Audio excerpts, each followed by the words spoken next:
This is a quick demonstration of Funace's 005J collar for our advanced in-ground pet fence. This is everything that comes with the pet fence, and this is a rechargeable unit. So as you can see here, the charging port, the charger, and the USB plug-in. I'm going to go ahead and make sure that the charging port is sealed. The unit comes installed with the short prongs. They're hand screwed in, so they're going to be fairly loose and easy to remove. If you are using the unit with a short the short prongs for a pet that has fairly shorter coat, you can go ahead and leave these on, and I'm going to show the tightening process.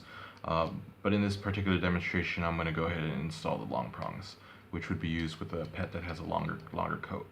So first, you're going to hand screw the long prongs in as I've done here.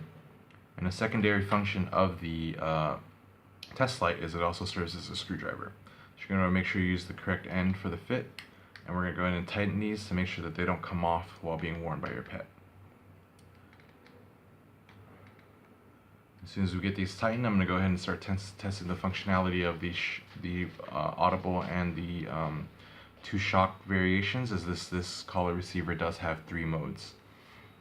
So as soon as I get close to the wire and I turn on the unit, I'm going to enter the first mode of this collar receiver, as you can see, which is just the audible warning. I'm going to go ahead and move away for a second so we can get rid of this noise. This function is particularly good if your pet is already well trained and they no longer need the shock function. Something to note as well is when the warning or the shocks are going off, it becomes fairly hard to switch between modes.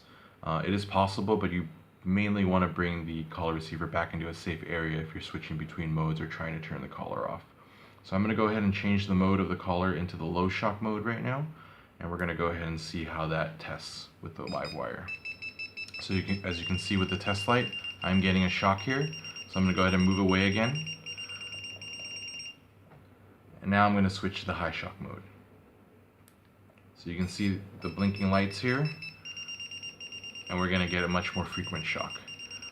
And that will basically conclude the testing process for the 005J Funace collar receiver.